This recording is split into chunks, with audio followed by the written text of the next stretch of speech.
लोग तरह तरह की बातें कर रहे। इधर 17 जितने सोचा हमारे पास मणि है और मणि को मैं घर में रखे रहे तो क्या फायदा। एक दिन 17 जितने उस मणि को गले में पहना और पहन करके चल दिया, पहुंचा जहां पर भगवान कन्हैया की सभा लगी हुई थी। सभी यदुवंशी बैठे हुए थे। एक कहने लगा, अरे भैया उधर निगाह करो, ऐसा लग रहा है बड़ा शोर हो रहा है और ये इतना प्रकाश कहाँ से आ रहा है। बोला है यदुवंशी,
भैया उधर देखो कितना प्रकाश आ रहा है।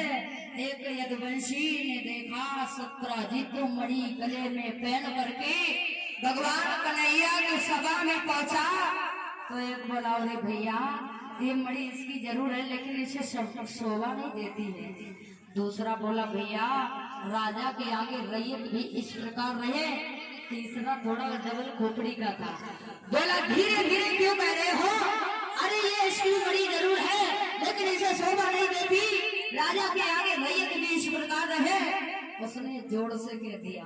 तो भगवान कन्हैया कहने लगे, अरे किसी ने तपस्या करके, किसी ने मेहनत करके किसी चीज को हासिल किया है तो इसमें हमारा तुम्हारा क्या है। तुम क्यों चले जा रहे हो। भैया बात तो सत्य है। भैया ये कुपति जी, कहा जाता है संसार में मनुष्य अपने दुख से दुखी नहीं है, पड़ोसी का सुख देख करके दुखी है।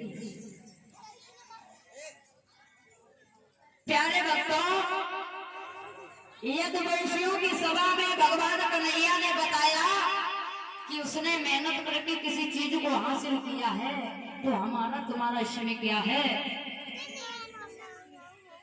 अगर 17 जीत हमें देना चाहे तो मैं लेने के लिए मना नहीं करूंगा। इतनी बात भगवान कन्हैया की सुनी तो 17 जीत ने सोचा, इसका मतलब सभी यदुवंशियों की निगाह इस मणि के प्रति गलत हो गई। अरे सबकी बात छोड़ो, भगवान कन्हैया की ही निगाह गलत हो गई। 17 जीत चुपचाप उठा, पहुंचा अपने भैया प्रसेन से बोला, भैया उस मणि को होशियारी से रखना क्योंकि सभी यदुवंशियों की निगाह गलत हो गई है। प्रसेन कहने लगा, ये मेहनत करके हमने मणि को हासिल किया, इसमें भगवान कन्हैया के बाप की लागत तो नहीं लगी है। भगवान कन्हैया को क्यों ये ज्ञात हो रहा कि ये हमें दे दे तो हम रख लेंगे। प्यारे भक्तों, प्रसेन ने उस मणि को लिया, गले में पहना और गले में पहन करके प्रसेन शिकार खेलने के लिए चला। प्यारे भक्तों, जैसे ही शिकार खेलने के लिए चला तो एक शेर ने देखा मणि के पास से इतना प्रकाश है, इतना प्रकाश है। शेर ने क्या किया, प्रसेन को जंगल में घेर लिया और प्रसेन को मारने के बाद उस मणि को छिना लिया और मणि को शेर दागे हुए लेकर जा रहा था। प्यारे बच्चों, वहां से गुजरा जहाँ पर जामवंत की गुफा थी। तो जामवंत ने शेर के मुंह में मणि देखी। जामवंत और शेर में झगड़ा होने लगा। तो जामवंत ने शेर से उस मणि को छीना लिया। प्यारे भक्तों, कृष्ण जिस समय मारा गया, इधर सत्राजित अपने सभा में बैठा हुआ है। दिन के दिन इतना कमजोर होता जा रहा है। अरे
रेशम लगाए शंकर, वेश बड़ा अड़भंगा है। माथे पर चंद्रमा विराजे, जटा में सोहे गंगा रे, जटा में सोहे गंगा रे। खोल दिया है नयन तीसरा, खोल दिया है नयन तीसरा, कामदेव को चढ़ावे। होली खेले मसाने में, होली खेले मसाने में, होली खेले मसाने में, होली खेले मसाने में। अरे नाक से खेले, अरे रात से खेले, अरे कसम से खेले, अरे भूत से खेले, अरे रेत खेले, अरे प्रेत खेले, अरे हमसे खेले, अरे हमसे खेले, अरे हमसे खेले, हमसे खेले, हमसे खेले, हमसे खेले। जय हो जय हो जय हो जय हो जय हो। अभिषेक बाबू, सासा मूसा। भंगिया पीवे भोला शंकर, पूरा तोरी खावे रे। भंगिया पीवे भोला शंकर, पूरा तोरी खावे।